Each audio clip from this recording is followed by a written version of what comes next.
I'm super excited to announce a new sponsor for the podcast.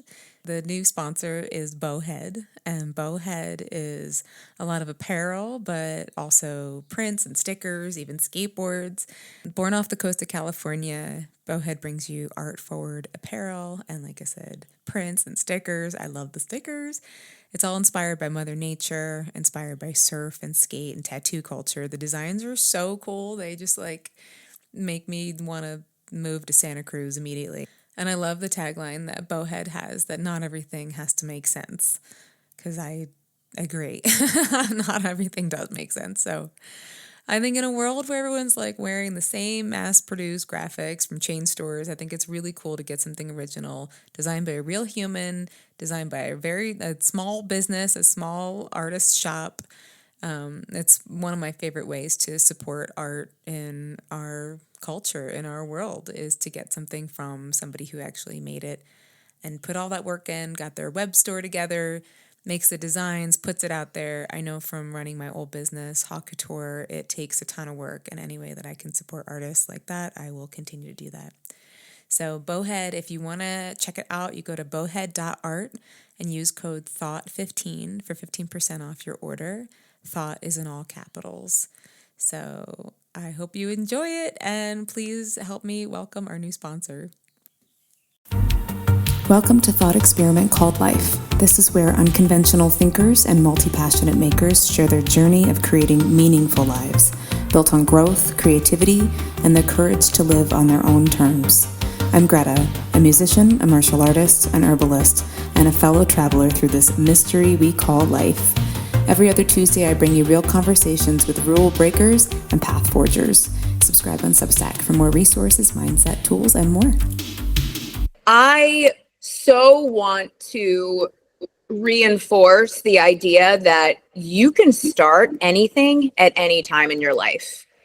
And the idea of getting older, now that I'm getting older and reaching different milestones, I see what society says, especially for women, says around aging, and I ain't got no time for that. Mm-hmm. None of it. And also, I have no time for, if you haven't figured it out in your 20s or your 30s, it's over. No. I actually, when I was in any of my schooling, when there was somebody who was a few decades older than the rest of the group, I thought that was the badassest, the most badassery thing ever. Yeah. And I would because I started this chapter later, not really, but kind of later, and we saw Mom do it in a similar way, that's where we saw we can do that. And I really want to reinforce that for people, that if you want to do whatever you want to do, whenever you want to do it, go do it. And don't let society tell you anything else. Oh, I mean, society we have a beef. We have a beef, woman. You're Aquarius to your core. So, I mean, there you go. If you know astrology. And my name, Alexandria, I found it means protector of humanity. Aww. So I always feel even though I feel like I'm a protector of all the sentient beings, but yeah. So society, we can. Yeah. No, I love that so much, and I think it's funny. I'm around at the gym, I'm the elder basically, right? So it's and then you people turning 30, and they're I'm getting old, and I'm come on, don't listen. And honestly, 20s are really tough. 20s are another form of adolescence in a way, where you're just what the fuck is going on? It's your first real time that you're getting, I think of everything in cycles. It's your first cycle to go through a bunch of new shit where you're it feels like it's the only time something is going to happen, and the biggest time. And then once you get to your 30s, you've done a couple rounds, so it feels a little bit less like that. Yeah. And then now in 40s, it feels very, very liberating in that sense. It's, I love it. So I definitely, it's really what you choose. And also, even just life is the affirmation for me that has been really helping is life is beautiful and I have time. And that helps me ground when I go like, oh my God, I don't know how to get X, Y, and Z done. It helps me stop and look around and go, okay, my life is beautiful. Even if there are things that I'm really struggling with, that I've been struggling with for forever, my life is beautiful and I have time. And if I tell myself that, then I'm able to recognize the space. Whereas before it feels very constrictive. And I invite anyone to use that if that resonates, because it's just a nice, you and I are very big. That was kind of, I think, how we got through a lot of times in our life where we had like little mantras and phrases that kind of helped keep us grounded. Yeah, I have a whole episode on a bunch of those things, where it was just kind of like you just shit's hitting the fan and you're like, all is well, I am safe, everything is working out for my highest good, like, Situation only good will come. Yeah, I say that after like almost all, definitely my coaching sessions, but sometimes in my therapy sessions, and all my clients are just like, I know this phrase by now. I got it. Yeah. And it's so helpful. It's so helpful because, again, our mindset, like the more, I think I started to say this a minute ago, but the more that I am doing this podcast, like I had my kind of vision of why I wanted to start, and it is in that realm, but I find myself really wanting to talk about mindset and everybody's sort of approach to mindset, because the longer I've been here on earth, the more that I personally feel like our mindset is, and I don't mean to say is everything to put pressure on it, but it holds more power than we maybe are like taught, right? Like if you really are able to cultivate your mindset, and it's not something that happens, a lot of times you're programmed with some bullshit mindset from your parents, from society, blah, blah, blah. So you have to like really work to do it, but it's a worthy journey. Yes. And then also if you have something like, any kind of neurodivergence or like Lyme disease, it's hard sometimes to actually get your thoughts to be clear enough to get your mindset to change. Yeah. So I understand all of that. Yeah. However, it's one of those things that it's a really worthy use of energy if you are feeling like you're in a chapter or in a season of your life where you are just like, feel like you've run out of options or vision for the future or whatever.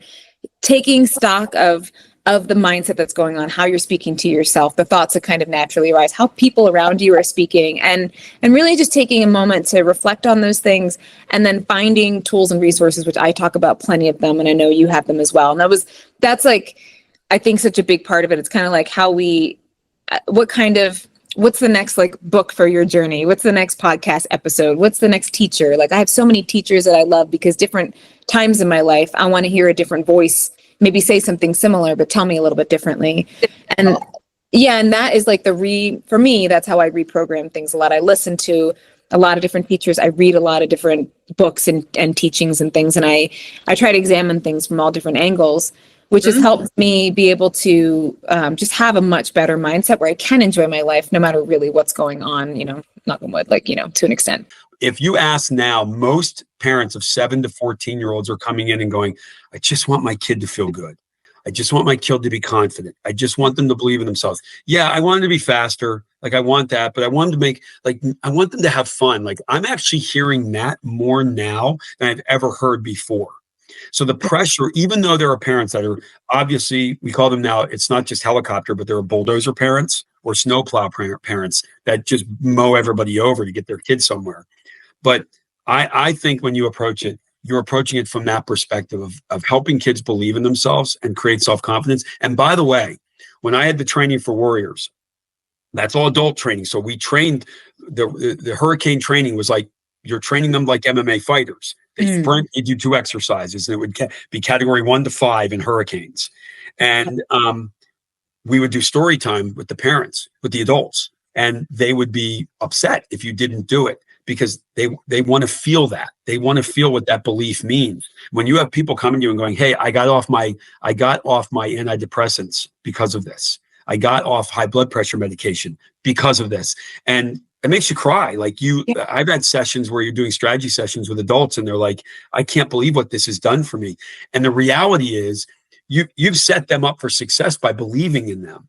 So for me, it's everybody has to, I think it's part of the human construct. Like we need others to believe in us so that we can believe in ourselves. But there's the key. You better believe in yourself. Right. As well. Right. So that's the transition, is that you've got people that believe in themselves, and you're a better parent, you're a better sibling, you're a better spouse, whatever that might be. So the majority of the population is not elite. I can tell you that right now. Right. Right. You know, they might think they are. Right. Well, that's good. They're believing in themselves, right? Yes. I believe. Yeah. Yes. Yeah. Maybe they're like the elite version of themselves. But I love that. That is absolutely a perfect way to put it. They are an elite level of themselves. They are better now than, what's the old saying? So you know this, but dojo literally means the path, or the path of the way. Mm-hmm. It's not a place that you fight. It literally, in Japanese, the do is the path, the jo is the way. They are finding their way. Yeah. And if you're a fighter, you're going to find your way like that. But everything we do is a dojo. Your office is a dojo because it's your path. It's your way. Your history with your illness is your path. You wouldn't be the person you are if you hadn't. It's terrible to say, like we both know this, but you'd be different probably. Mm-hmm. Oh yeah, yeah. Especially, definitely as you are at to the 20-somethings, I'll be like, when you're here on Earth longer. That's how I say it. It's scary that you're saying that now, right? When you've spent some time, many rotations of the sun. You just kind of, if you choose to look at it that way, which is, again, a lot of what I talk about, is a lot of just inviting people to look at things a little differently and be like, okay, I am today, I am who I am because of all of this, whatever happened. But truly, if you have gratitude towards the part, just like being in school, and we could, not the education system that maybe should be honored in that way, but having, something that you wanted to learn, there are many times where it just sucks, right? But it's also part of it. And if you just kind of don't take it personally in that sense, that's what I had to do, is really change kind of how I thought about it, in the sense where I'm like, I'm not going to make it more dramatic than it needs to be. It is what it is, the highs and lows, just to sort of zen about it. It makes it a lot easier. And then you really can go like, oh, when shit happens, you really do start to look at things differently. I'll say I really start to look at things differently and go like, where are the areas that I'm learning from and building from? I saw this quote, I think I posted it a few weeks ago, and it was something to the effect of, if people are watching your life is a movie right now, the audience, what are they screaming to you right now? They're like, you need to do whatever. And sort of having that bird's eye perspective to go, all right, what is it that I'm getting out of learning from the situation? Or maybe I'm just enjoying the situation too, right? Maybe the good times, we can just soak that up as well, Absolutely. There's no reason why you shouldn't. So I was in a bad place about 2013 was me and my family sometimes call it the worst year ever. And we don't dwell on it. It's just if it comes up. Right. It was people passed away. I had to go start working at the warehouse after this successful music career.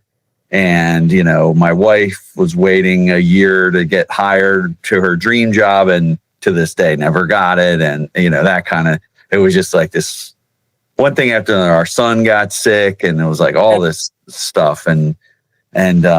So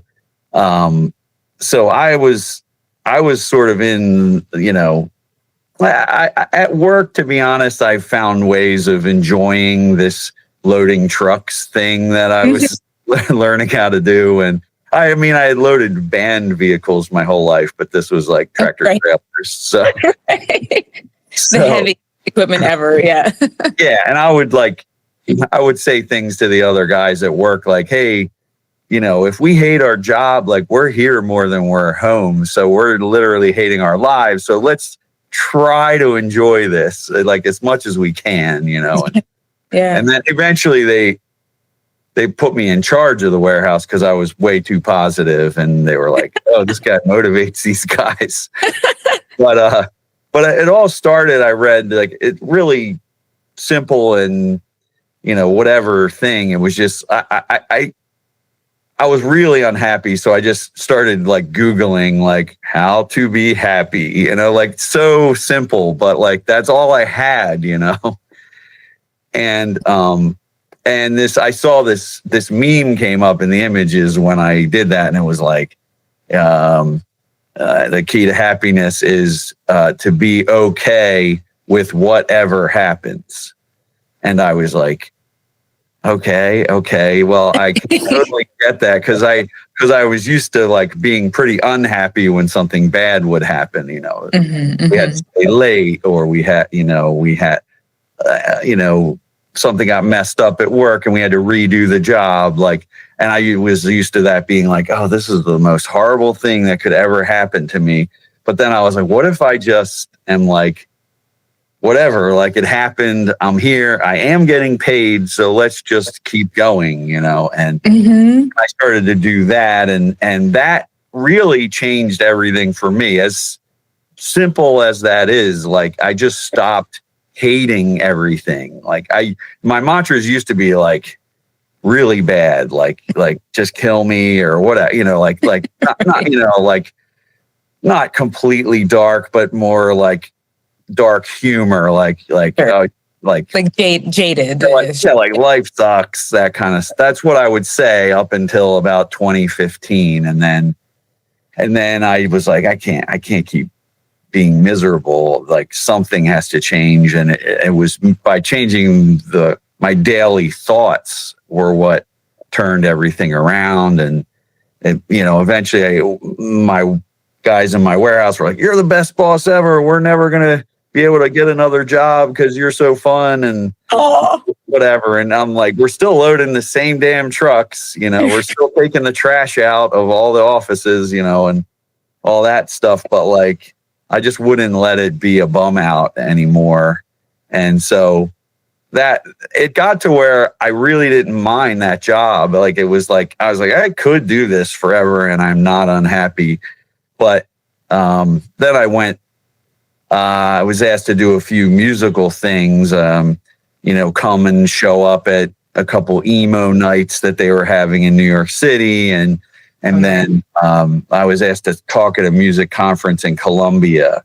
And I'm sure I mentioned Colombia to you before, but I've been back 3 times. And that first trip changed the rest of my life, because I just was like sitting there with a guy from Venezuela, a guy from Chile, Colombians, every place in South America, and a guy from Canada, and someone from France, and I was having the best conversations I had in years.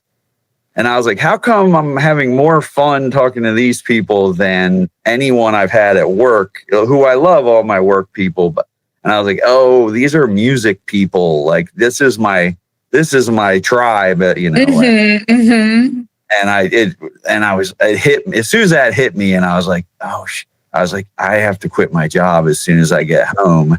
I have no idea how I'm going to pay for anything, but what has to happen, and that's what that's what I did, and I quit, and at the end of January 2020, I was done at my job, and a month and a half later, COVID happened, and it was insane, and I was like, oh, wait a second, I don't have a job now, and I didn't qualify for a lot of unemployment because I quit my job, and so I was supposed to do a few tours and things like that, and produce some bands, and everything just stopped. So it's like, oh wait, now what am I doing? So but that was okay, because I had said I'm okay with whatever happens, and I'm pretty good at like rationalizing myself back to, it not when I'm super upset, but like,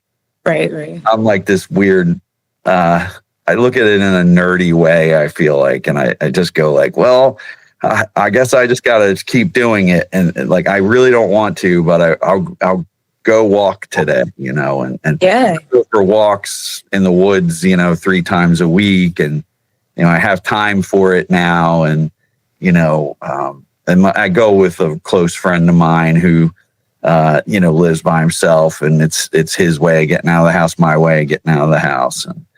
And so, and then good things started happening all of a sudden. Like I was called to play in the band Say Anything, and next thing I knew, I was like, I went from like loading the trucks and thinking I would never, like literally thinking I would never play music again, to like 4 nights sold out at Bowery Ballroom in New York. And I'm like, what?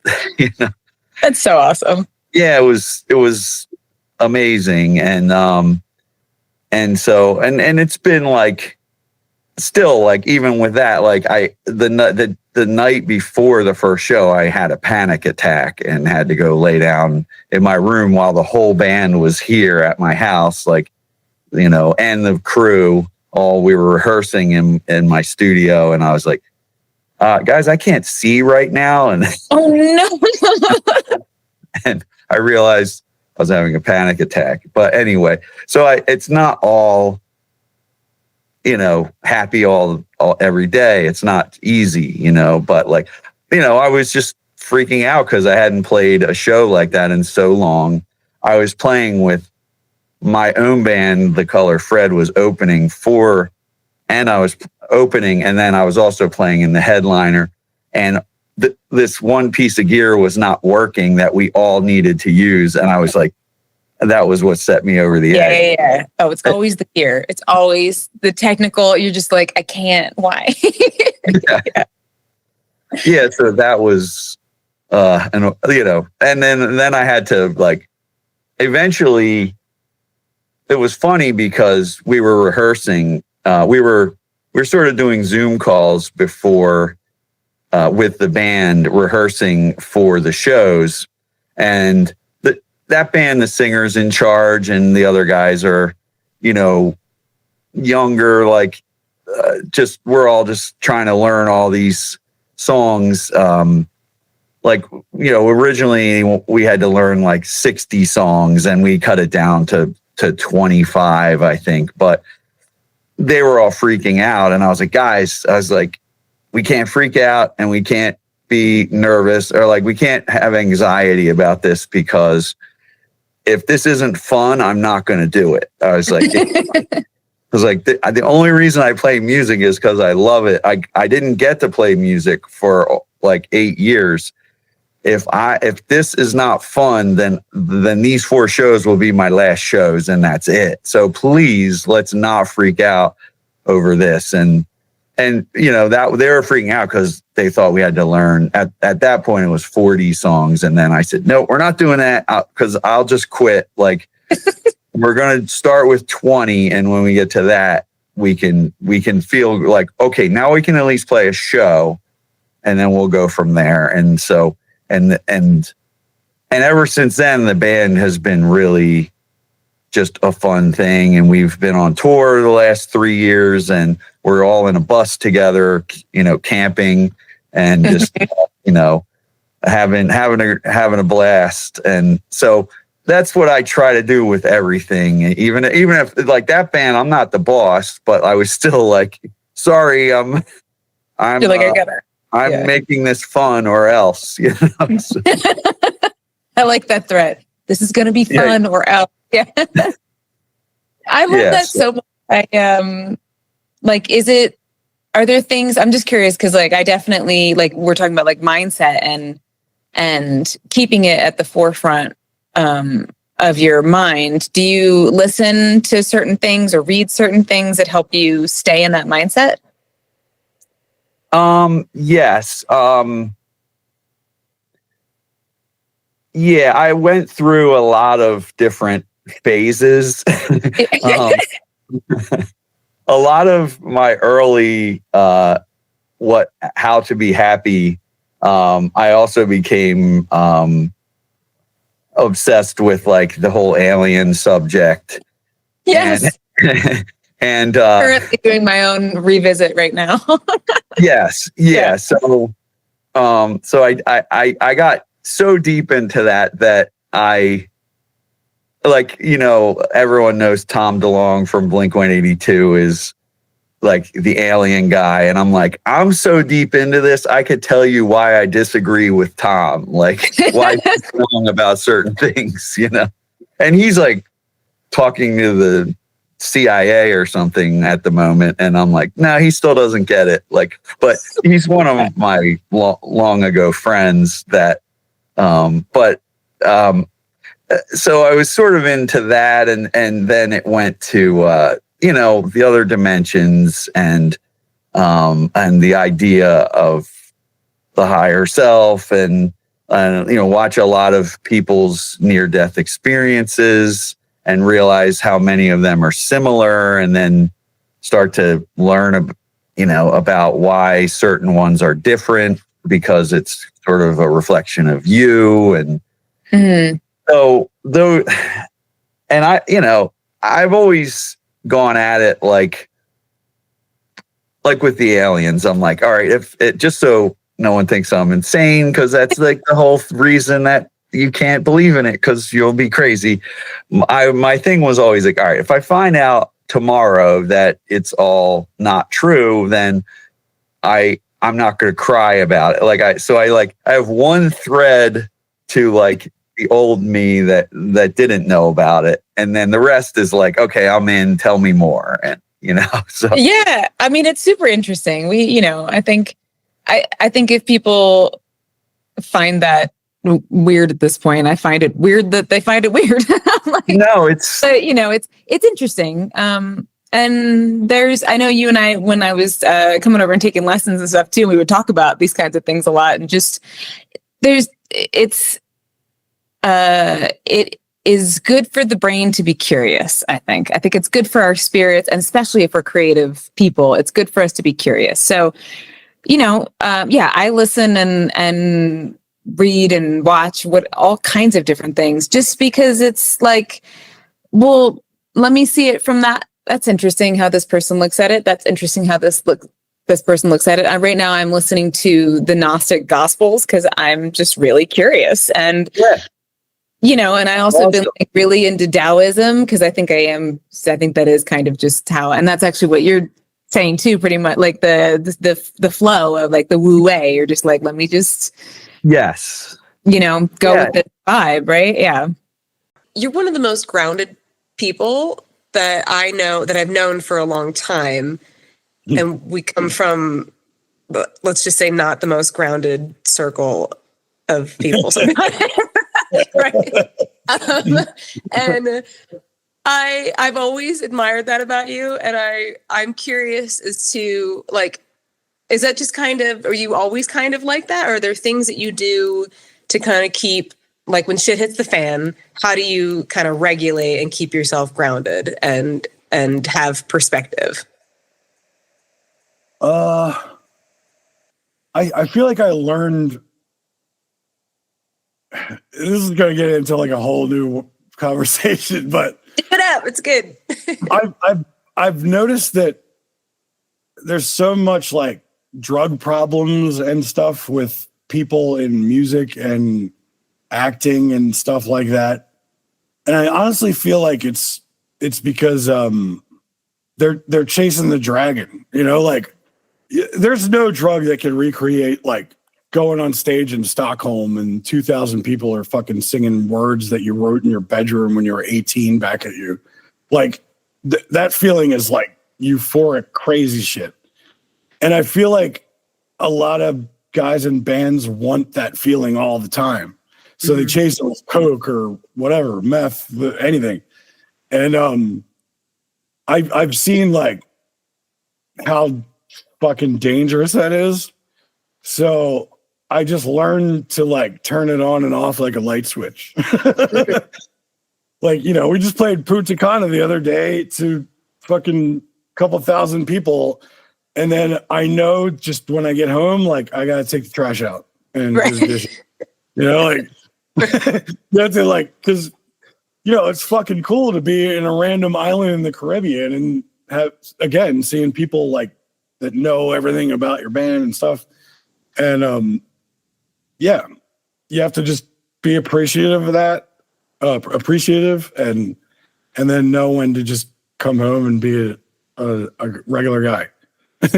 And being a dad helps too. I was just gonna ask you. I was like, but not everybody. There's a lot of dads out there, and they're not necessarily getting that message, right? Like, no. but But yeah, probably, I mean, you were how old when you first became a dad?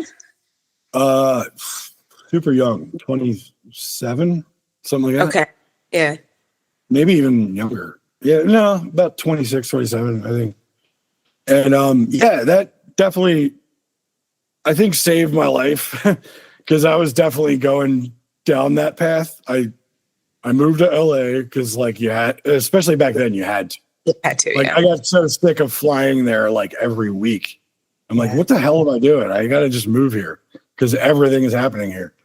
And then it's so just easy to fall into the LA trap of like, oh, there's a fucking thing at the Henry Fonda tonight. You gotta get, and I was definitely drinking my ass off every night, you know, mixing it with drugs. Like, I never got too gnarly with it, but I was definitely on the road to ruin. And then finding out, like, holy shit, I have a little human that depends on me soon, you know, I gotta not fuck up. That definitely saved me from going down the path that most guys in rock bands do. Right. That's what I'm saying. Yeah. Like most guys in your position you're very unique in that sense. Like there are some people, like Fred's another person, very grounded, very like, seem to really be connected with what you're doing from your soul and not doing it for just the chasing the dragon of like, everyone sing to me while I'm on stage. I'm amazing. Yeah. I'm a god, whatever, Yeah.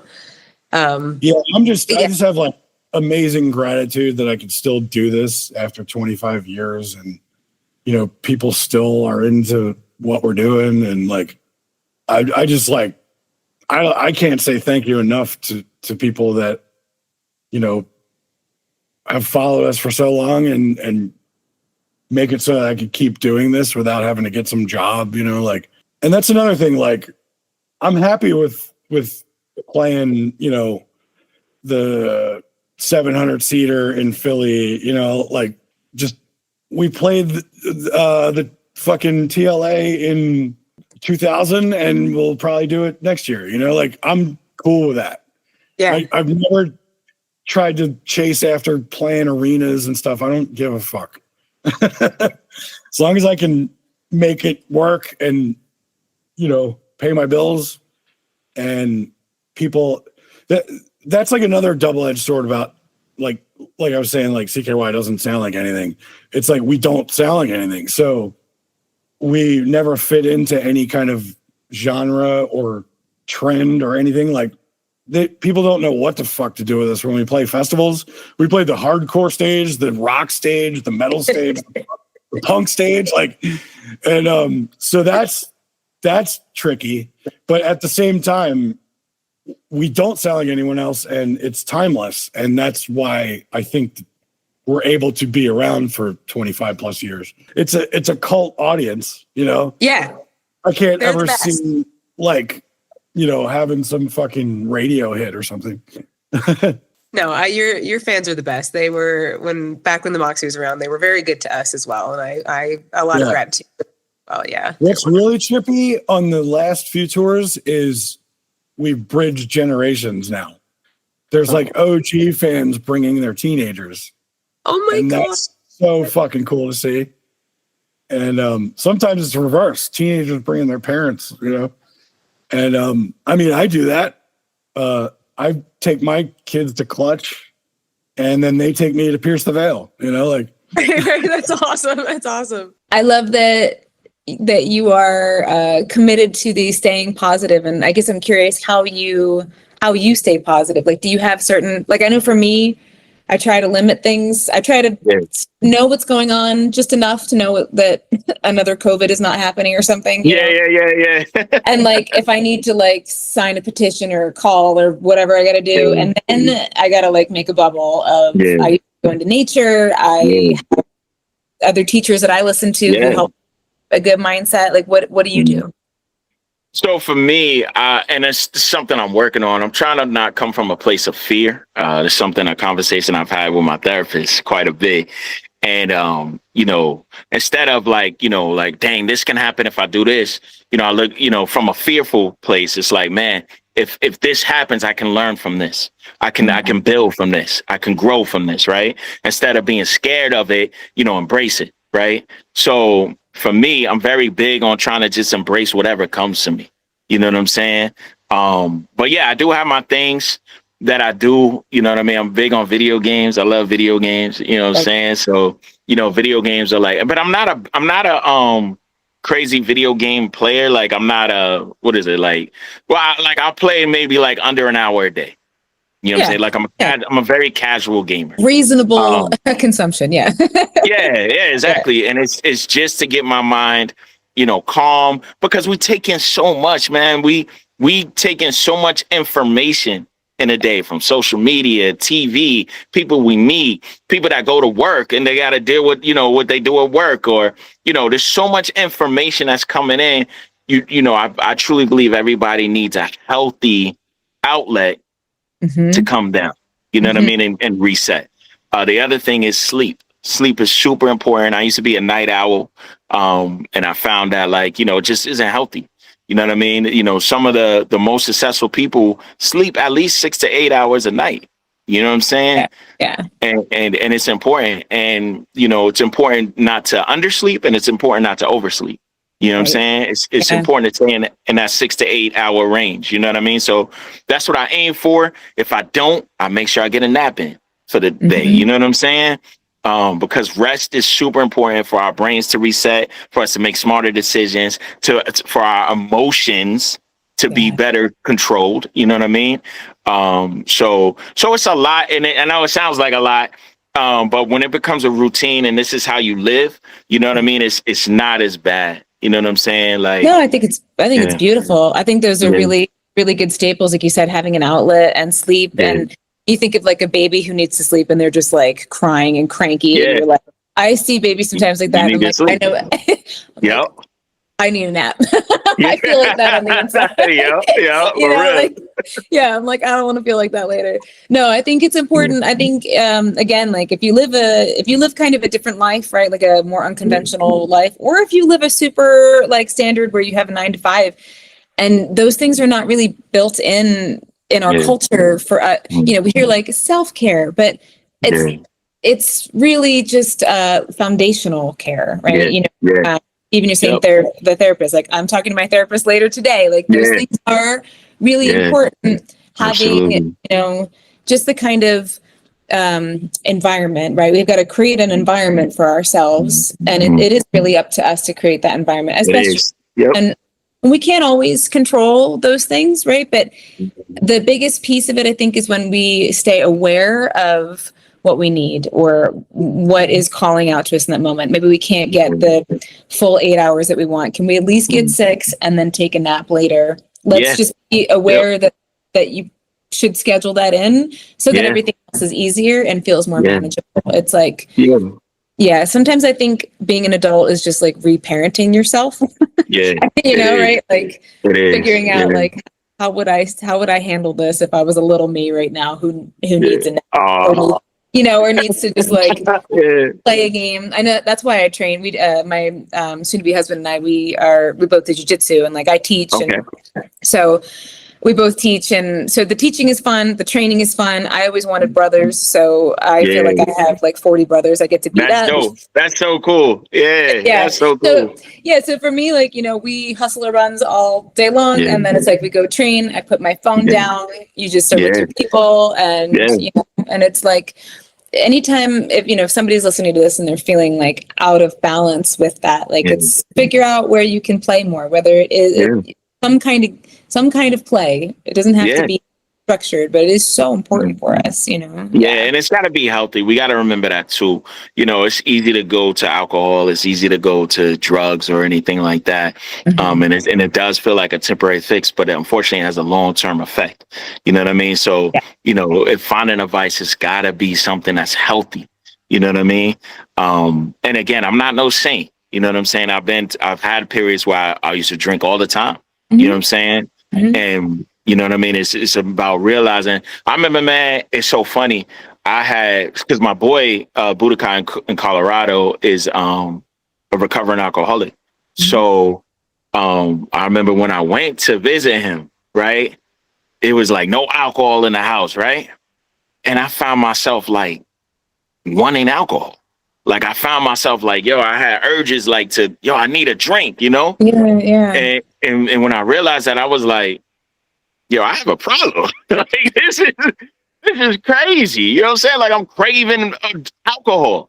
So, you know, sometimes we gotta take accountability. Sometimes we gotta, and it's not beating yourself up. It's just like, yo, you know what? This is something that is, I realized this about myself. I need to work on this. I need to fix this so I can be a better version of me. Yeah. You know what I mean? It's not about changing. It's just being a better version of myself. We hear empowerment a lot when it's in reference to women because there's been a lot of disempowering things that have happened. Yes. And to just make the decision and commitment to yourself that you are going to call back your power is a huge first step. Yeah. I believe that's also, there's so much. It's not even just, being disempowered, but I believe that with our society today, with all of the demands and all of the expectations of how we're expected to show up in our everyday responsibilities, sometimes there can be an overwhelm that happens there. And from that overwhelm response, right, there is those feelings of disempowerment that happen, that disconnection that happens with self. And when we also talk about empowerment, it's also a reclaiming of yourself as well, right? It's a reclaiming of who you are, what are all the aspects of you, your own personal sovereignty. And I think that oftentimes with so much external factors that are going on in the world, there is this disconnection that happens and this idea of like, question of, well, where am I going? Who am I? How can I even move through this world in the way that I want to completely authentically and empowered as self? And it's a reminder that, yes, we can move through this space and time in a completely authentic, completely sovereign state of our own personal wants, desires, dreams, and beliefs, and feel empowered by that.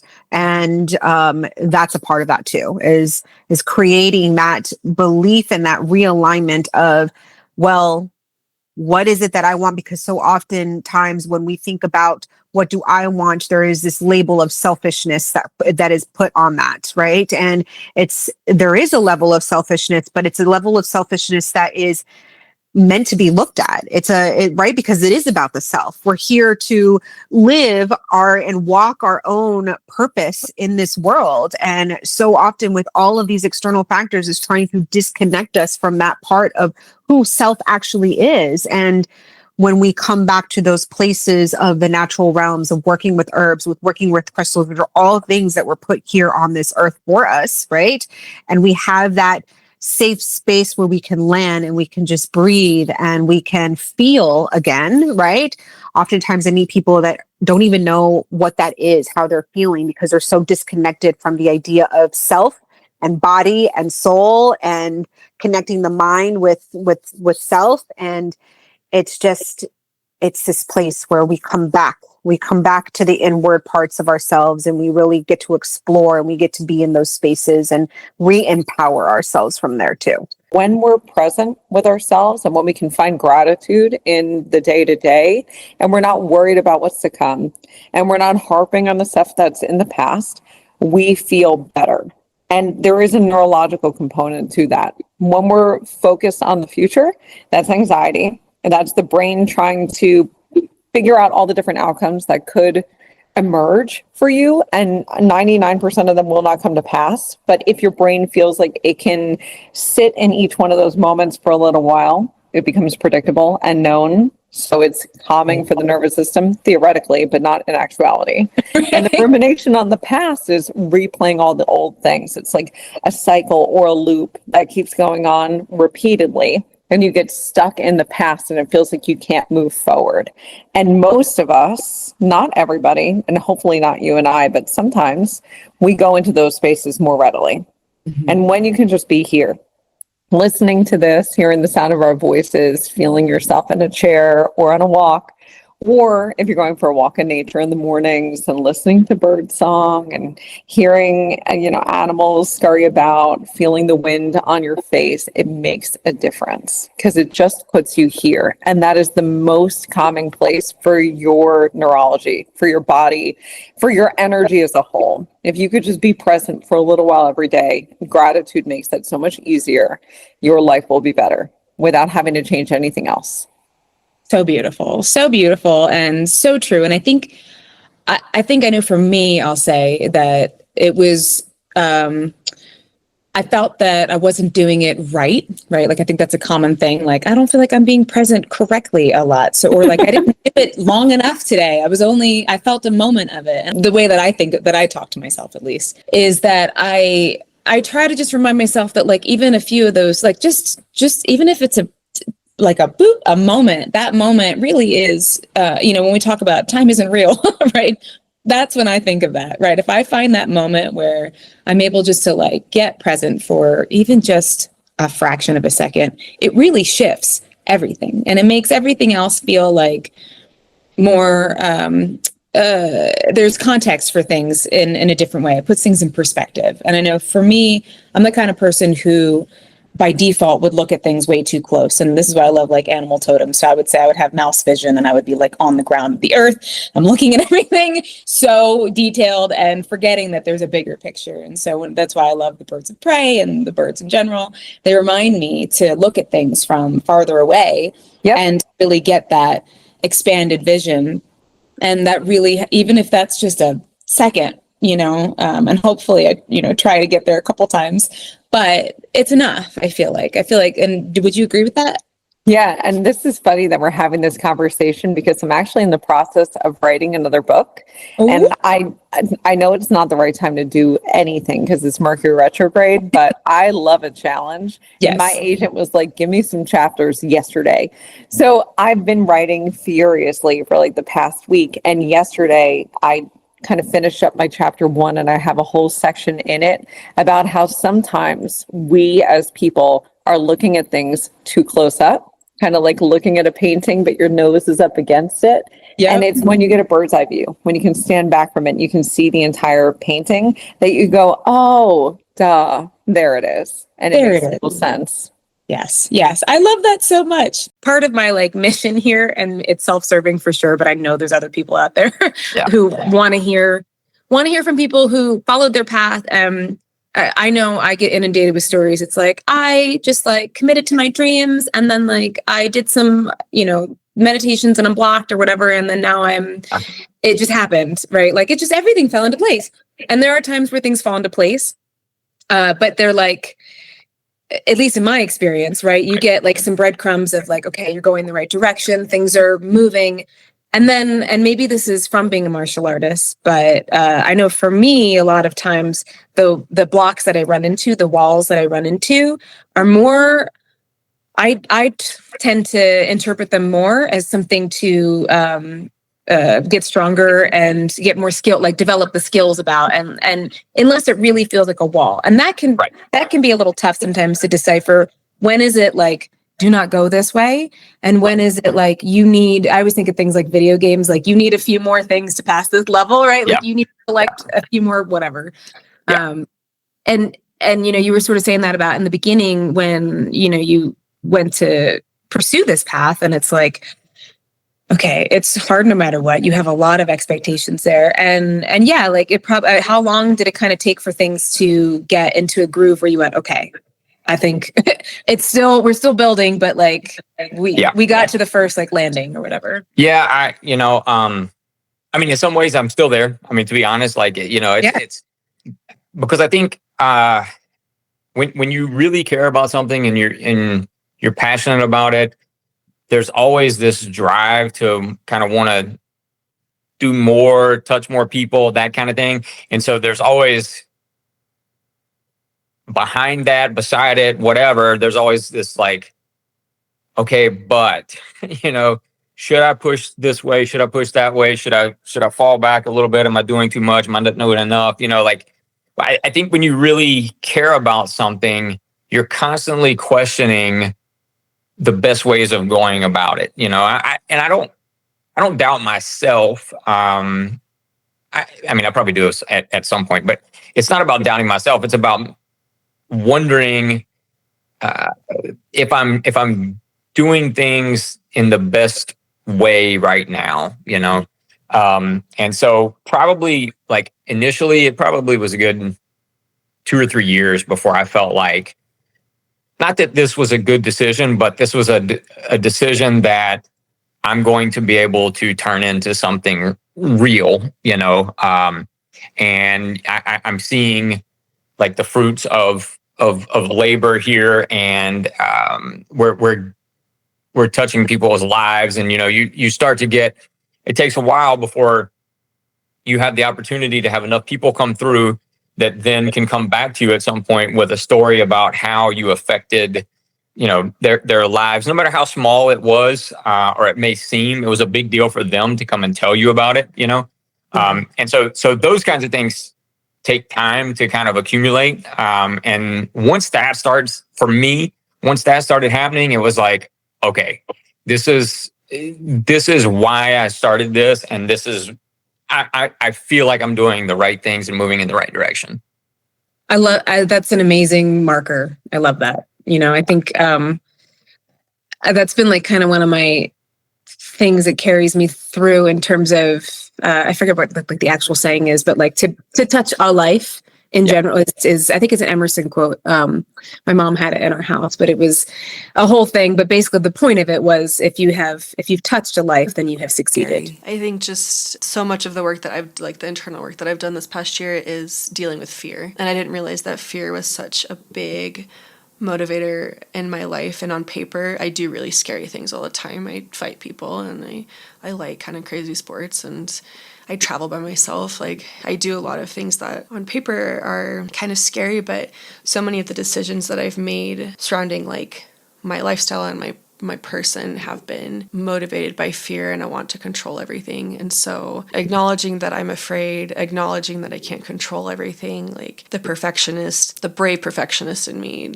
doesn't like to hear those things, but letting go of that and allowing myself to be afraid has allowed me to make a decision that I think deep down I did want to make. And I see what's happening now is this huge personal development movement is, I think, an important piece of this.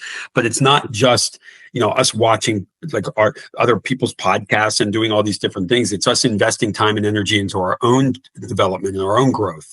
And the sooner we do that, the better. And I'll say this, Greta, and that, you know, it's very difficult in our 20s and into our 30s to do that. It is very difficult because there's so much external static going on around us all the time. And I don't think that we're mature enough to handle it all the time. I know in my 20s, I wasn't. I was not, you know? No. There's no way, you know, it's like, I thought I was. Yeah, but I think we all think we are. Yeah, know? I was like, I got this. And I was like, no. Yeah. And that's the cool thing about, like, you know, whatever iteration of business you want to develop, whatever new thing you want to do, it's never too late as long as the message is correct. And again, I keep going back to this, you know, how you serving other people. But now you got to serve yourself.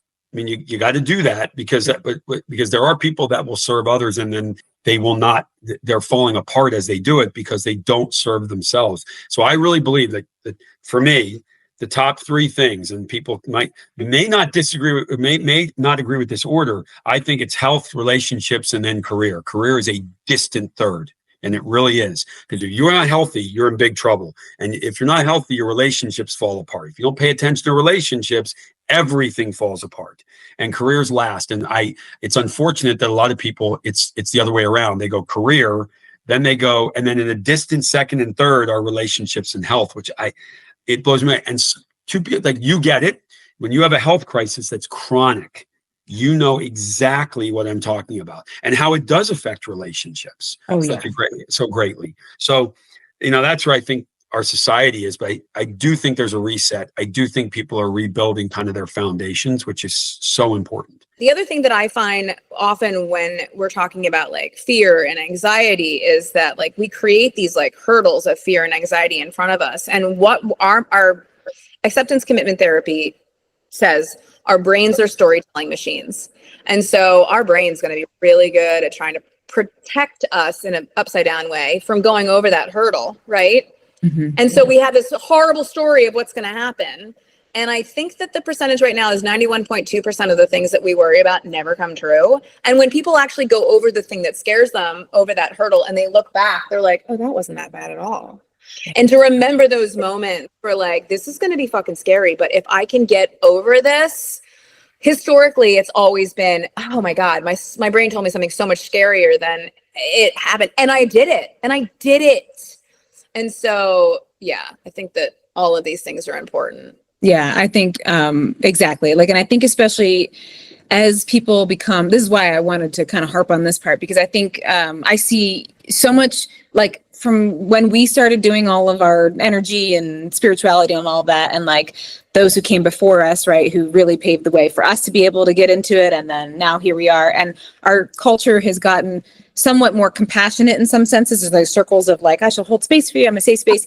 And also having that Sadiqa kind of vibe. Like, I remember when I was like, I feel like I'm going to throw up and pass out. And I told the story in one of my episodes, but I told it because, you know, I was trying to, and I did, I was like, and she goes, well, if you throw up, we'll clean it up. And if you pass out, you'll wake up. And I was like, oh, all right. It was so great. And it, you know, I felt in the moment, I was kind of like, you don't understand, but I understood what she was, because, I mean, for me, because of my martial arts background, I saw it as a martial arts thing. Like, yeah. You know, I was like, oh, right. I just got to like, not toughen up. It's not that. It's just that you're stronger. Like you're letting the bullshit get in the way.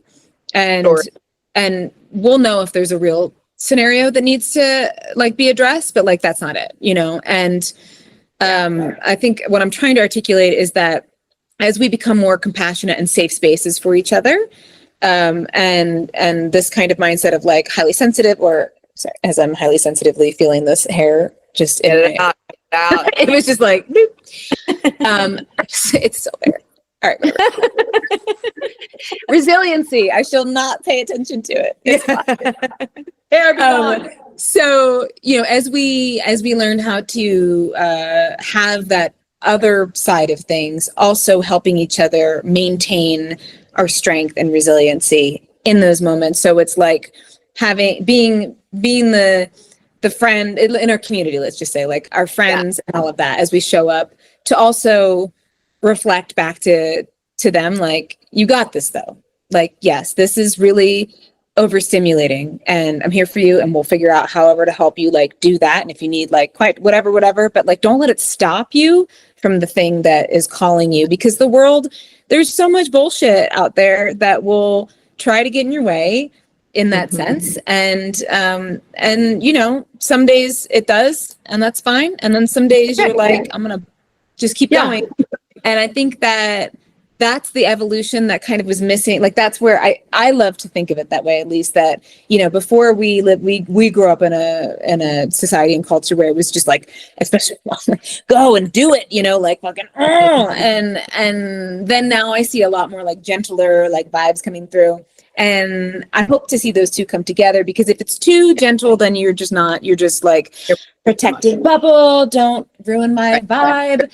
No, but you won't grow. You won't grow. And there are people who need your vibe and who need you to get through that so they can also benefit from the healing, right? Like, if we just stay in our little bubble, then we're not going to be able to help our community at large, because we're not getting outside of our bubble. For anybody who's heard about shadow work before, I want to just clear up what it is from like its oldest roots that we can find evidence of, and even beyond that. That way it makes sense going forward. So in the late 1800s, early 1900s, Carl Jung and Sigmund Freud were like the fathers of psychotherapy. And Sigmund Freud was Carl Jung's mentor, and he was trying to coax Jung into doing all the things that he was doing and get him to think the same way. Because at that time, there wasn't research. Nobody was like, let's study this and see how this empirical data can tell us. They were like, I have a great idea, and I'm going to try it on 50 unwilling people. And we're just going to see how it goes. And if it works, I'm going to write a paper about it. Everybody's going to love it. And that was how psychotherapy really began. And as crazy as that sounds, and how lacking in empirical data it was, there was some stuff that came out of that time that was spot on. So we all know about Freud and his work with, the ego. We talk about the ego all the time in the spiritual community. And we talk about the conscious mind, the subconscious, which is the stuff that's just below the surface, and the unconscious, which is the stuff that is super buried and hidden away from you. When Carl Jung came onto the scene to work with Freud, that was all done. Freud had already decided on all those things, and he was writing papers and starting his own school of thought. Carl Jung took some of his ideas and was like, I can do more with this. I can make a name for myself. And he started looking into the unconscious mind. So he would work with his patients and try to regress them to the point, like sort of like in a deep, deep meditative state, to get them to remember things that they hadn't remembered before.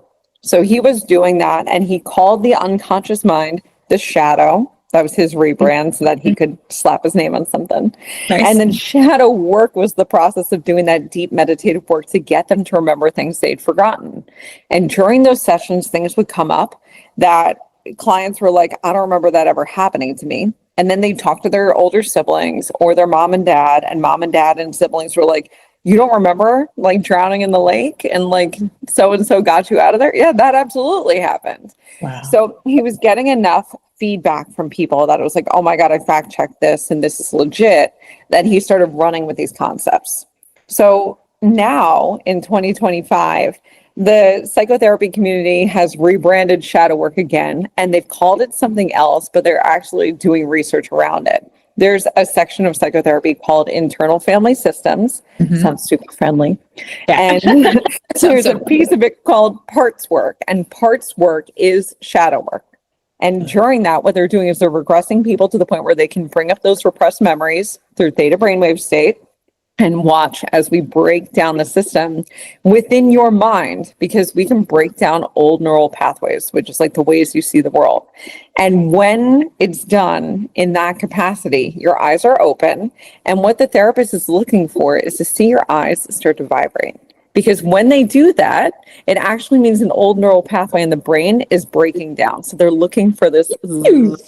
I know. Gives me it's wild. chills. That's crazy. That's Yep. So now we have the research to back up this super old thing. So now that I got that out of the way, in TikTok and all these other places, everybody's talking about shadow work, and they're rebranding it and making it kind of cutesy and easy for everybody to do, because shadow work is scary and we can make it friendly and something that feels approachable. And they're calling it journaling and like mirror work and reflections. And yeah, all those things are awesome. And they're like precursors to getting into shadow work. But by definition, shadow work is being in that deep meditative state so that you can access unconscious memories when you're in theta. And when you open the door to those and you bring them into the conscious mind, you work to change how your body remembers them. Because our body, if anybody's read The Body Keeps the Score by Bessel van der Kolk, our body keeps a score. Your body literally remembers the trauma. So when you remember drowning in a lake at 2 years old and someone coming in and saving you, you might start shivering. You might have your heart racing out of your chest. You might find you have sweaty palms. You might start to have brain fog. So when we bring the memory up, we want to calm the body down. So we change the way you're breathing. We change the way you're thinking about it. We remind you that you are totally safe and everything is fine. That is shadow work. I was on birth control for, a long time, like a lot of women are in. I went on, my IUD expired, so I went off of it. And I remember like the first time I got a period in like 8 years, I was like so angry about it and horrified. I was like, this is going to be my life for the rest of my life, having this like the cycle and this anger and like the depression. And it's gotten a little better with like some good nutrition and stuff. But we were in Mexico, and I remember standing there at dusk, because I also like dusk, watching the waves come in and seeing the moon start to come out and the waves, and just this like understanding of like, okay, this is what my hormones do and my emotions do every month. Like, if nature can sync with this cycle and, be captivated by it, like I can let this go a little bit. But, yeah, in high school, I didn't eat enough, and if I started to get a period, I could go on a hard run and it would go away. And I was like so proud of that. It's like, I'm never going to have a period. And so I think I had 4 all of high school. Like I was not super healthy, and but that was like a badge of honor. I like didn't want to have all the things that came with being a woman. I remember like praying to God that I wouldn't get boobs because I wanted to just like be tough and masculine and fit in with the bros at my gym, you know? Right. And so, yeah, learning to like be in tune with my body and understand that it's like a healthy thing for me to have these cycles and how your hormones and emotions work. It was, yeah, very interesting. Yeah, it's, I think, I was on birth control for like 15 years. And when I got off of it, my cycles were whack, so whack. It was like I would have it for a month and then wouldn't have it for like 4 months. And yeah, it was like, oh my God. And then having a mom as an OBGYN with that. It's a whole other layer. Yeah. I mean, yeah, I think that I actually like talk. I know, sorry for the gentleman. I always say sorry for the gentleman, but actually I'm saying don't worry about it. Because the thing is, you all have women in your life, and it's good for you to understand, like, to learn about you did learn about like that. Yeah, right. And I think that when it goes back to the being a bitch thing for me, that we do as women, we're taught to just be like, and like be agreeable as much as, not as much as possible. It's better nowadays, but it's still there though. It's still there. It's like, just be cool, like make sure people are like comfortable, whatever. And so you do that all month long, and then you feel like shit, and it's like, it's as if let's just say you have a cold or like a flu or something, and you're supposed to just be like, that doesn't bother me at all. I'm fine. I'm fine. And then really you just want to like punch a hole in the wall or something, whatever. You just want to cry or eat something or do the things. Yeah, I shared in one of the podcasts some of the plants that have like changed my life, and Vitex Chase Tree is like been it helped regulate my cycle. It's for most women it works. If somebody has, I always say it's caution, because I did have a friend who experienced this, but if somebody has like pretty intense like bipolar, then it can be like a little bit aggravating. It can be, but for the most part, like for across the board, it's one of those things, if you just take it from your ovulation up until your cycle, so like 2 weeks leading up to it, you have a really nice easy peasy cycle. Like you don't get the tenderness or like want to yell at somebody and then your cycle's like pretty chill. And obviously it takes some time for it to like, accumulate. Yeah. But it's one of those things that has that, and I usually do a tarot reading. That's kind of how I do, and it doesn't have to be tarot. It's just questions. I like tarot. I'm very I use the world as analogies, right? Like I'm like, oh, this reminds me of the waves, right? Same thing. You look at something and you see how you kind of. This is why the podcast is thought experiment, right? It's a thought. You're like, how do I feel when I see X, Y, or Z? But I'll do a series of questions of like, what have I let go of this month, or what do I feel like I should be like focusing on this month, or how have I shown up for myself, or just it can be whatever questions, but a few questions to just kind of check in with yourself. And this is why like I love doing moon cycle things. It doesn't have to be. It can be as mystical and magical as you want, or it can be as practical as I check in every month and go like, how's it going, with yourself. And I think that when we do that, it really just helps, it's like going back to jiu-jitsu, basically like the stripes, and checking in on your progress and being gentle with yourself, and having that awareness, and I think that we're really lucky as women to have that. Unfortunately, a lot of times it's so painful or disruptive that it's hard to even take that time. But if it is a painful period, if it is a long one, or if it's not there, any kind of looking at like, how can we show up for ourselves in a cyclical way? I wanted to just shift a little bit to more of the side of things of your, as we were talking earlier, like something that I find so beautiful about you that I really want to share with everybody. And I'm obviously going to have you on more because we could talk for a long time. Yeah. But the practice of your commitment to your vision, kind of no matter what external factors are going on, you have, so even if you have to shift and change things, you have this commitment to your vision and to yourself and to your heart in a way that is very unusual for most people. So like, I don't know if you realize how special that is. I'm gonna tell you, it's very special. Okay. It's very special. I've only Oh, met a few thank you. people who are like that, especially people who are younger. Like it's something I feel that I've seen more in people who have lived a long time and just kind of have like an understanding of the cycles of life. It'll happen. This is what's going to happen. You know, not this is what's going to happen, but like everything will kind of sort itself out, you know? And since I've known you, you know, you've had a bunch of things come up where you had to like, it's like I always use the example of the sailboat. So you're on a sailboat, you know, you're going that way, but like you may have to go around that. You have to just shift your sails. So you got to like, whoop, go over here for a minute. And you've always been so good at that. And I just kind of wanted you to speak on it a little bit because it is something that's really special. Like were you always like that? Did you find a time where you went, okay, this is the vision that I have, especially with Prana? Because Prana is more than your shop. Prana is just like what the container that you've created. It's a whole vibe. It's not like a place. She's an entity all in herself. She's an entity. I feel like all in herself sometimes. Yeah. And I'm kind of just I'm the groundskeeper of Prana in some way. The steward. Yeah. Yes, the steward of Prana. Yeah. To be honest, I feel like I really don't know where it came from. It could just be something that was instilled in me, and the idea of, you know, working always for what you want.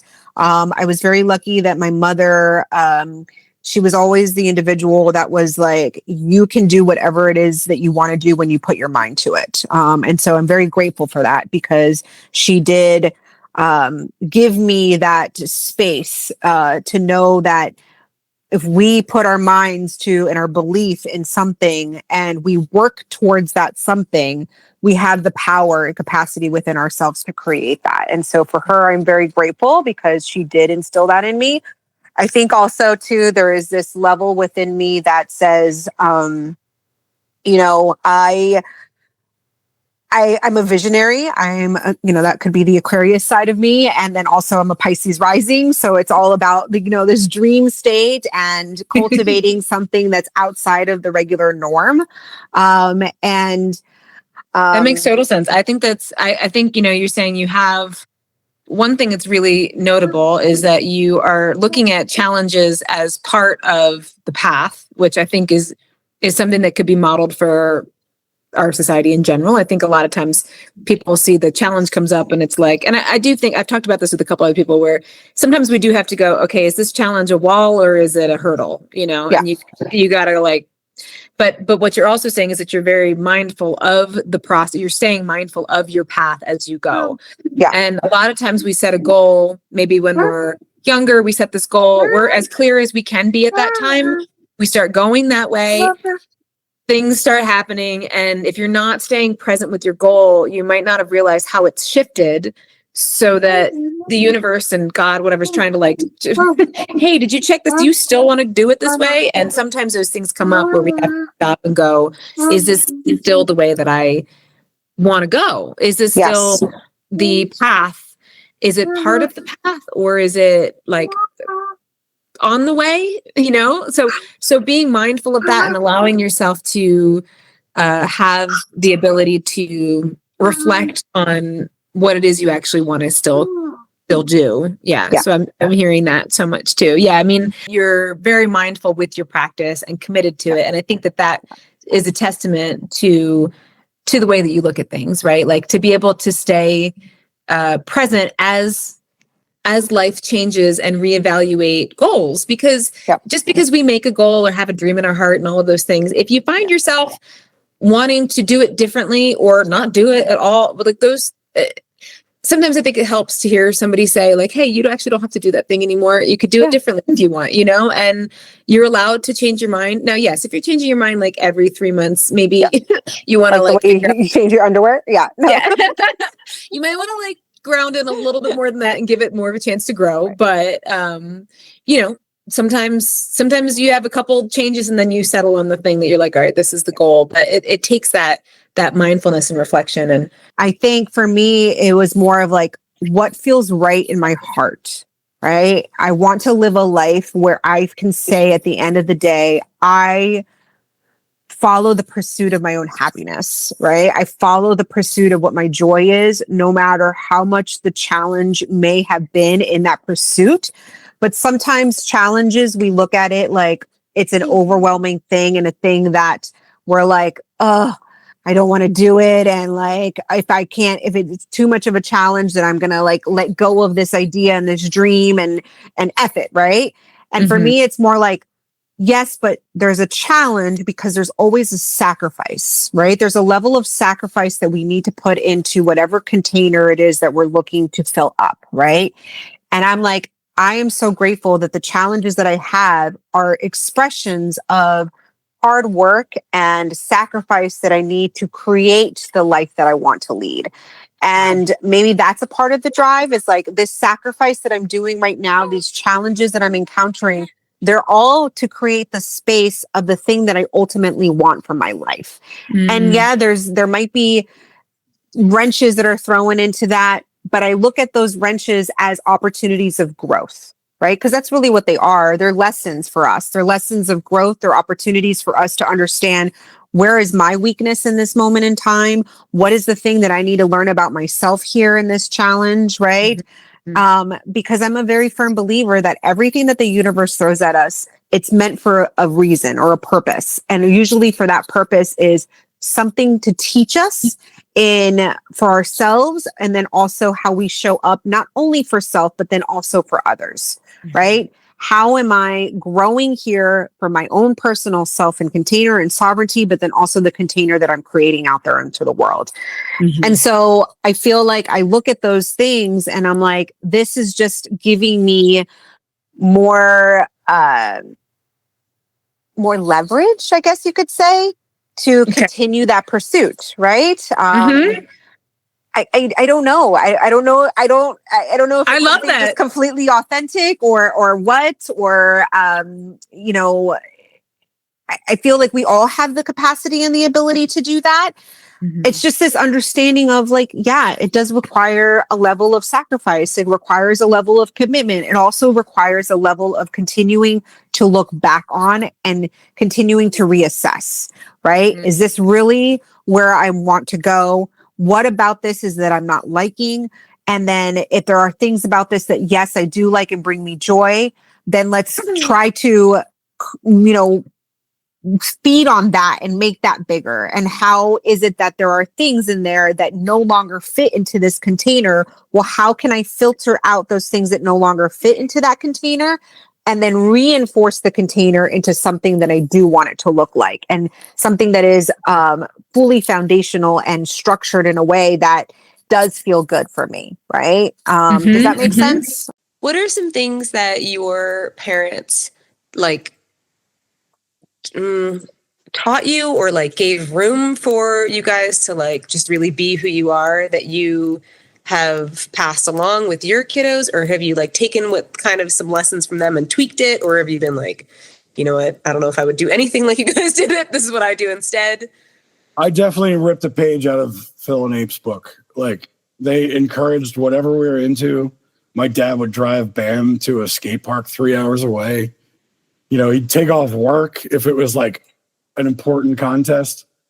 My dad would like help me pay for recording time and stuff.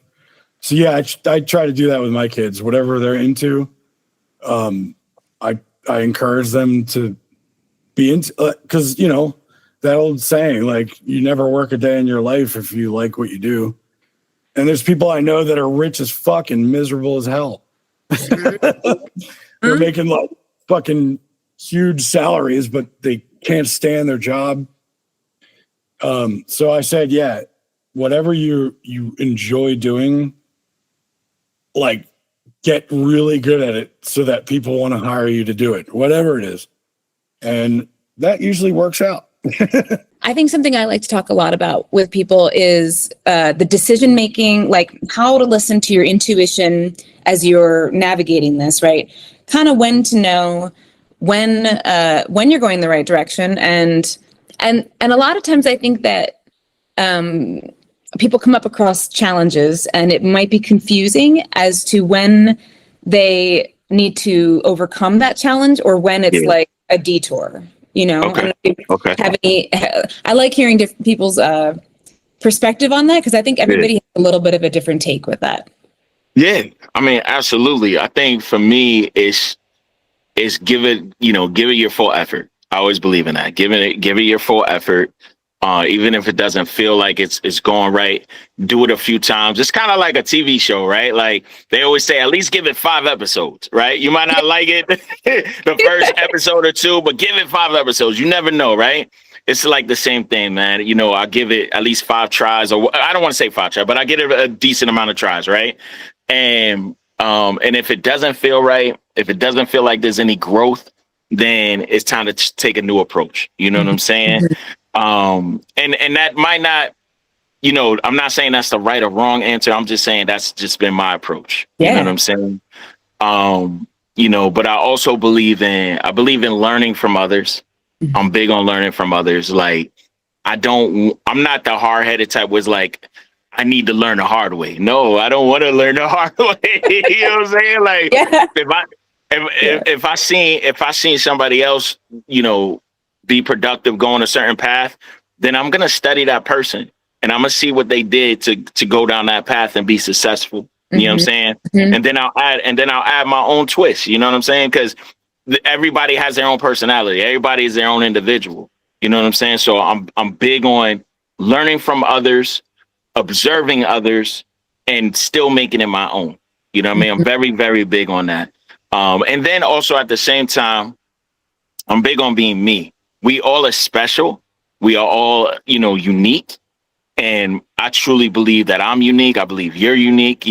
Anybody I come across is very unique, and they add their own value to whatever, we come together on. So, again, another reason why I'm open-minded, right? Like, because a lot of times you might come up with an idea that I would have never thought of. You know what I'm saying?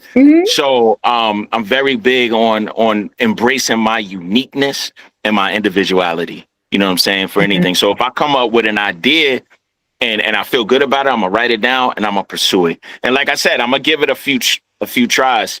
I'm just gonna comment on something you said earlier too. You said sometimes we'll be in a lab and we experiment and we like to try things and stuff. I'm always that person. You know what I'm saying? I'm always that person. And then I'll let people hear it. Sometimes the people will be like, I don't know, you know what I mean?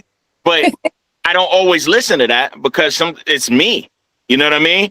Yeah. And then now if I get like 5 or 6 or 7 then it's like, okay, I'm gonna get rid of it. But we're not gonna work with that. Yeah. At least I did it. But ultimately, if I get maybe 1 or 2 rejections, I still might go for it because it's still me, right? And so I embrace my individuality, and I encourage people to embrace their individuality and their uniqueness as well too.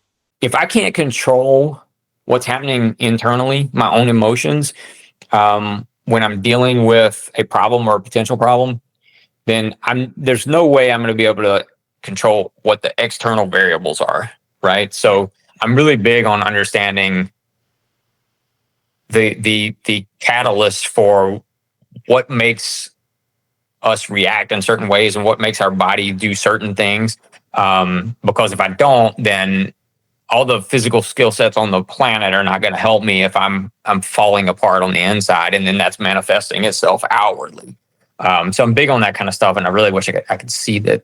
I can see the cover. Really wish I could think of the name of it, but that's a, you can send it to me. I'll put it in the notes. Yeah, but, yeah. I mean, that's a great. Yeah, that's like for life too, right? Like again, like the parallels of the things that we learn that apply to life.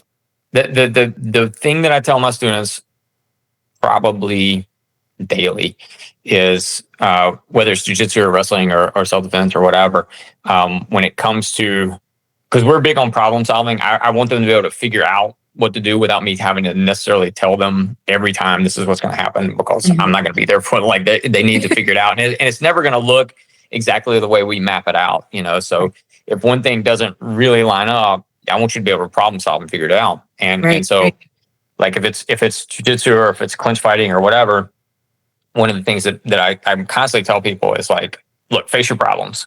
So if they've created an angle on me, I need to face I need to face my problem. They're my problem in that moment in time. And obviously that nobody wants to hear that in life, but there's a big life parallel there too. You know, if I'm constantly not facing my problem is, it's not going away. It's still over here. I'm just not dealing with it right now.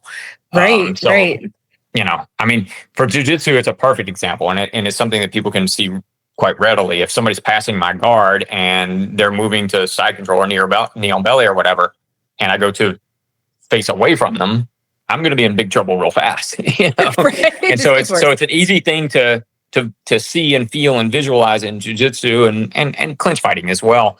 But I think there's some massive life parallels there too. And that's sort of a thing for me, is like, you should do that thing that you love. Like, you should write that book, you should, whatever it is. And then people are like, it's easy for you to say, but like, really, like when I was young, like I was destitute for a long time because I would not give up on that dream. And I was like, all right, 2 more months and then I'm getting a job at Walmart, like whatever it has to be. Mm-hmm. And then sure enough, within those 2 months, something happened that got me to the next month, you know, and Right. And so, you know, it's been a very long journey for me. That's what I when I say like, just follow your dream. Like I've said it earlier, like it's not going to be easy at all. But but if you know that that's what you're supposed to do, then, and like, I always knew I had to take care of myself on the way. So I always had to have that stupid side job, you know, always like some crappy job. I mean, that's why they put me in charge of the warehouse. They're like, how do you know so much about warehouses? I'm like, I've been in a food warehouse. I've been in a furniture warehouse. I've had every shitty job in this whole area. Like, I'll be able to quit and go on tour on a moment's notice. And Right. Yeah. Well, but go ahead. Go ahead. Oh no, I mean, again, that's one of my biggest, like in this podcast, I talk about all kinds of things because I obviously, you know, I'm such a nerd for a bunch of different topics, but ultimately, like, and that's kind of me leading by example of what I believe in is, and even if it isn't somebody's career, right, to do the thing, the expression of you, do it. Like, yes.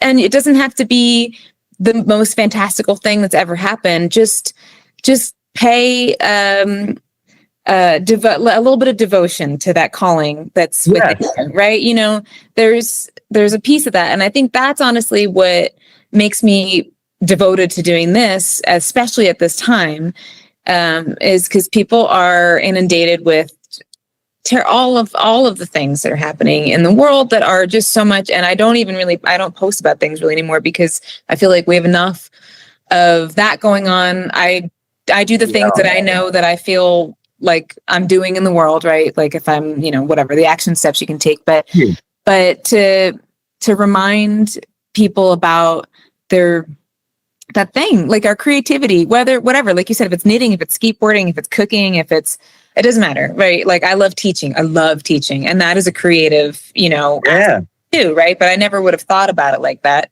But, you know, I think it's a way of thinking. I think it's a part of our brains that really needs attention and love.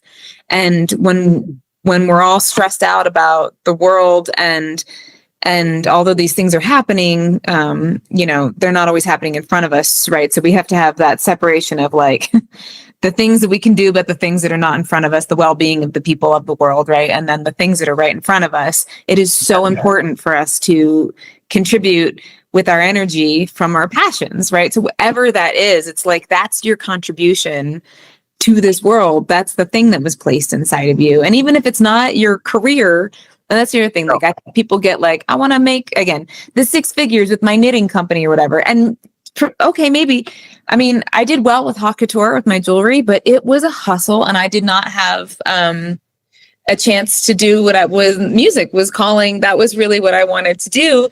And I loved my jewelry. I loved it so much. But I had to make that decision like, okay, I really need to, I can't die and not have put my heart into music the way that I did with Hot Couture. Like, I got to get this done, you know?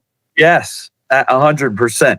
I shouldn't be surprised that so many people don't know how to say no at any aspect of their life, because as women we're taught to be submissive and happy and polite and how are you and be polite. comfortable. Yeah. And it's like, well, of course we don't know how to say no, and scary stuff. Right. And when there's a power dynamic that's off, not that we should have to say no in the first place, obviously. And yeah, the first thing we teach them is how to yell and say no. And it's really, really eye-opening to see these women, because we have someone approach them and they're supposed to put their hands out and say some version of no, get back, fuck you, whatever you want. Yeah. And I'm like, I want you to scream this. And they're all like, but I don't want to be rude. Right?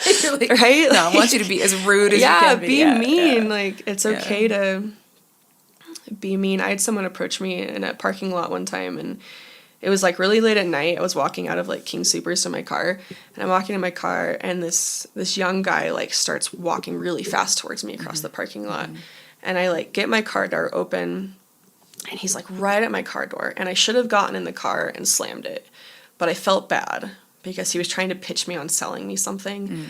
But the vibe was off. The whole thing was weird. But I was so nervous at like acting offensive and like offending someone when he wasn't trying to be weird, that I let him talk to me. Right. And like a compromised position. And like, I've forgiven myself for that, right? Not my fault at all, but yeah, really interesting to feel that desire to be a polite, nice member of society. Take over what I know in my brain was not safe. Right. So learning how to override that takes practice. Desire to be a perfect person. Yeah, absolutely. And a nice woman. And right.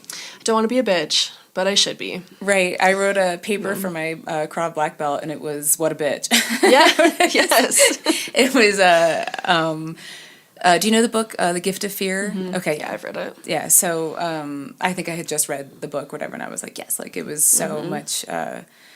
It's interesting with I'm so curious to hear about the approach, because as much as I love Krav, it is like, you know, it was created for the Israeli military, and like, because everybody who's a civilian has to go into the military. So like, it has a different origin, and yet is still self-defense when it came to the States. And I always loved that they would like, Darren Levine, the guy who brought it over from Israel. Well, there's several people, but at least the whatever, worldwide.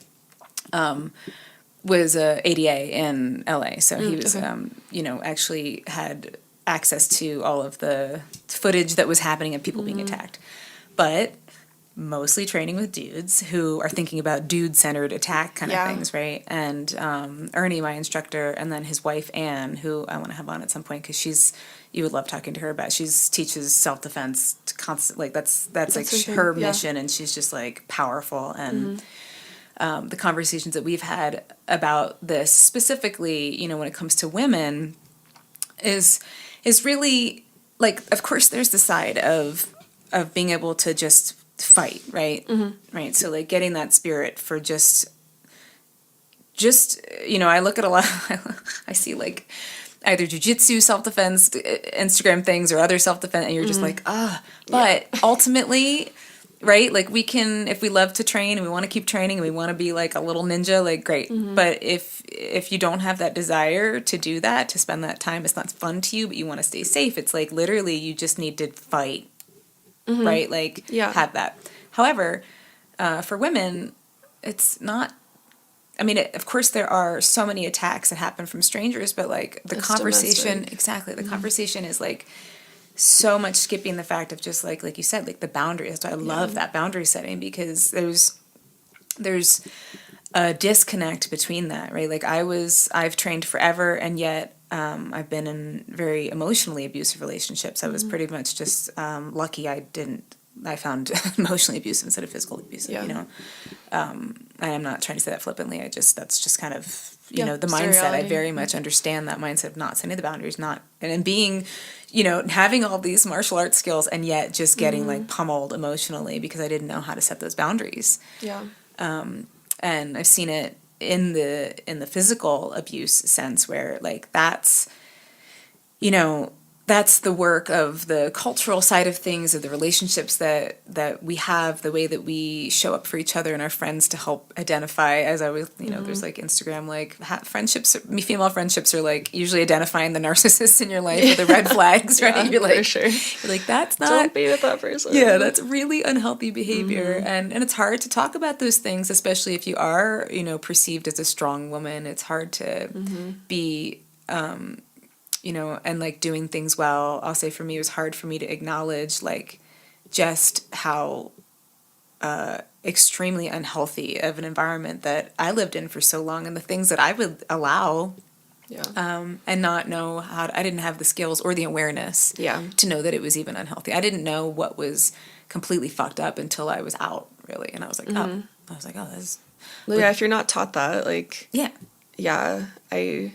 I know. I hate that so much of the prerogative and responsibility has been placed on women to take care of ourselves, because it shouldn't be like that. It should be we fix male culture and just culture in general. But, as much as we try and do that, and actually the foundation has started like a male program, which I think is really great, where they talk about all this too. But, I'm not going to wait for that part of society to change. But yeah, just like learning like, oh, that's not healthy and you don't have to tolerate it. And then having the support system to help you with that, because it's one thing to know that, but then actually doing something like to do it. That's so hard. It's so hard. And I think, the reality of a lot of it too is, I've trained jiu-jitsu and Muay Thai and MMA for almost 20 years for parts of it, and I could still be attacked tomorrow and not know how I'm going to react, and none of it would ever be my fault. And no matter what boundary I set, like, people still cross them, and I think it's really important to acknowledge that, and that we can't control everything around us. Right. And that's like a hard pill to swallow, especially as someone who was raised to defend herself her whole life. Like, I don't get to control what happens, and that is one of the things that I love too, with the adding kind of like the post care if something does happen to you, like just acknowledging the fact that statistically it might, but you still survive and you still get to recover. Like, whatever bad things happen in your life, there are tools to help you recover from, and just the freeing feeling of letting go of the need to control everything and knowing that there's ways to recover from everything. I love that. Yeah. I think there's this want in our world to be all things to all people. And I think it's a really good way to be nothing to no one. It's very like, true. It's like this muddled mess of what is your mission? What is your vision? What is it that you're trying to do? What's your goal? Who are the people you're trying to touch? What are you trying to do for them? And just roll with that. Like, be own who you are and do that. And I don't know why that's so hard for people to do in our world. Art, music, like filming, there's not really rules. And that's great news for me, because I've never been good with rules. I didn't do well at sports. Rules are not my thing. And directions are not my thing either. I'm like, what? Yeah. Yeah. I think I definitely just I want to see people, whether I feel like there's such a pressure to make something and put it out, to be like, I made this, whatever. And that's cool too. Like, I love that. I love to see what people are making, or, listen to what people are making. But yeah, I just, part of why I'm doing this is just really to encourage people because people are like, oh, I'm not creative. And I'm like, well, just let yourself fuck around for a little bit, see whatever, make some food or sing something or just move your body. I don't know, whatever it is that you're kind of like, I want to do that, but I'm not creative, letting yourself just express what wants to come out of you. I really feel like it just helps our humanity as a whole. And I still really can't articulate it as well as I'd like to, but the weirdest part is like some bands that I listen to, they're not good musicians by any means. Just collectively, what they're doing is really interesting. And every time I'm like, okay, everything's fucking been done, blah, blah, blah. There's a band that shuts me the fuck up, like Yeah. Sigur Rós from Iceland. Like, what the fuck? Again, not phenomenal musicians. The guy's playing a fucking Les Paul with a violin bow, and they record their album in an empty swimming pool. Like, and I'm like, I've never heard anything like that, Yeah. Bands like that, King Gizzard from Australia is another one. Like, what the fuck is going on? Like, that their guitars are tuned like insane. Nothing about it makes sense, but it sounds awesome. That's so cool. Yeah. When we are so hell-bent against change, and it's because of the brain.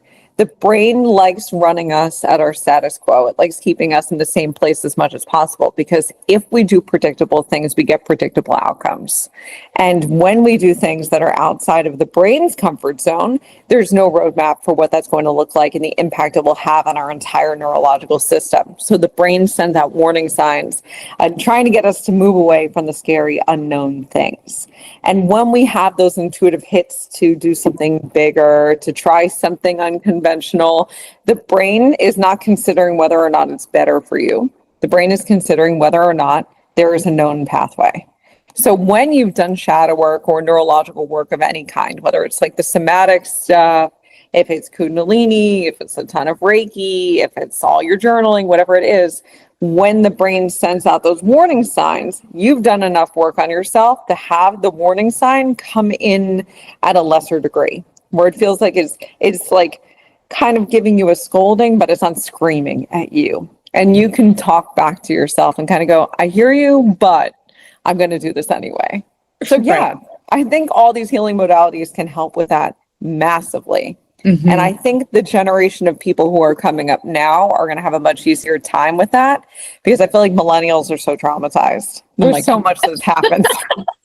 So many dark nights of the soul, so many horrible things that we actually are almost too comfortable with trauma, and we're used to it. Yes, girl. Oh my God. Yes.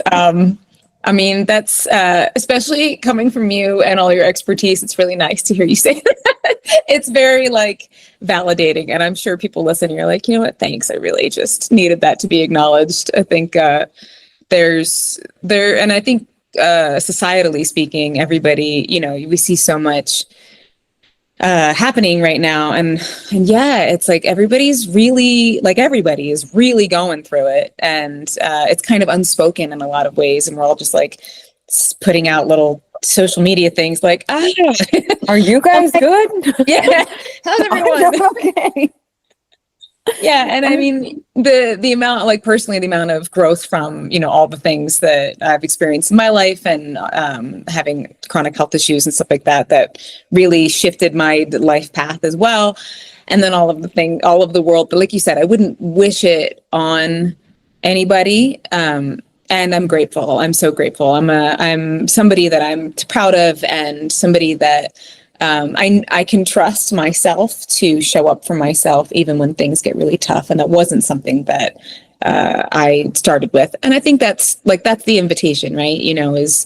Is to go through something and, see many times people will fold and that's it, or they go through a thing and they rise. And granted, we have those options. They keep coming up. We have those opportunities to fold and rise over and over and over again.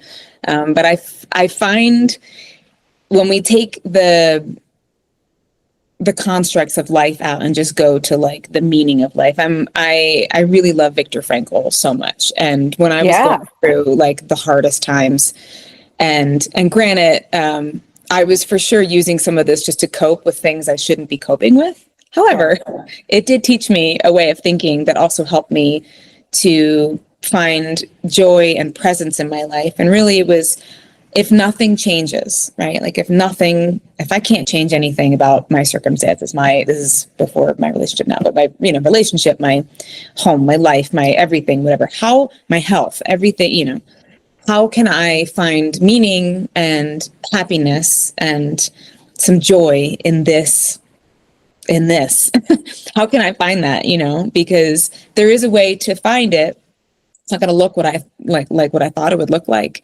But it really shifted me so much to be able to walk through times in my life that I didn't feel like walking through, that I just felt like pulling, and just kept that sentiment in mind. Like, how do I find my peace here in some way? It might be chaos all around me, but is there some way I can find just a little bit of peace, which is one of the reasons I walk in nature all the time. That's my church. I still get nervous to do things, and still go like, I have no fucking clue how I'm going to do this thing. But I've done it enough to know that if I don't stress and strain about it, but just show up and just, when I say do my best, I don't mean like do my best. I just mean like, just be intentional. That's what I mean. Totally. To be intentional, and whatever that is the best that's going to happen at that moment.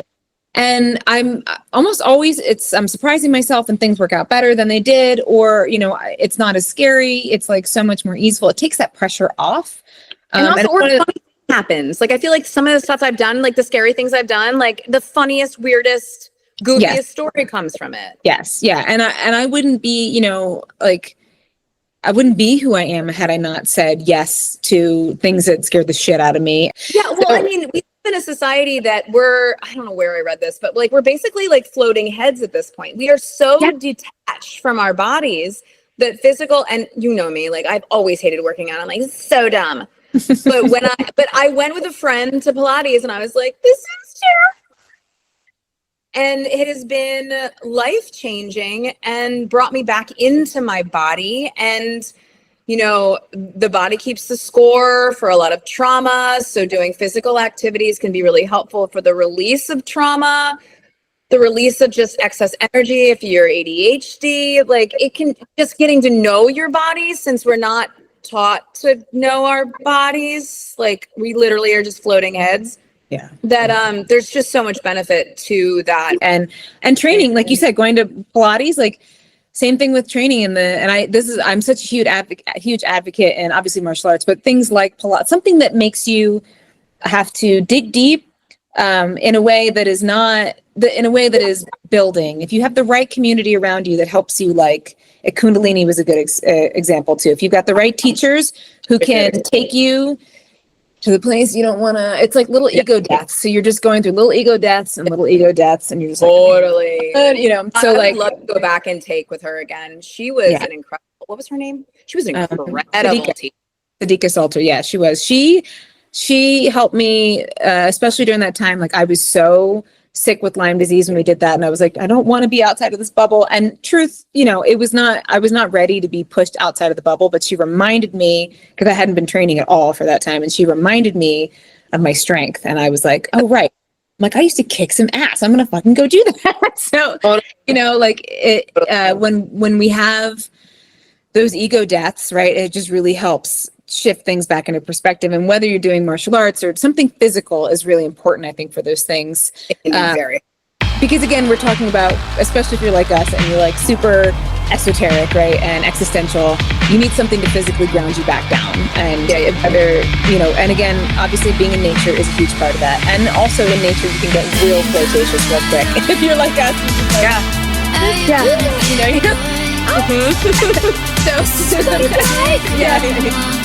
so sometimes, doing those physical practices helps us just be like, oh my God, my body though, and especially if you get to be the person on top of you, it's like, fuck.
is gonna take a long, long time, but can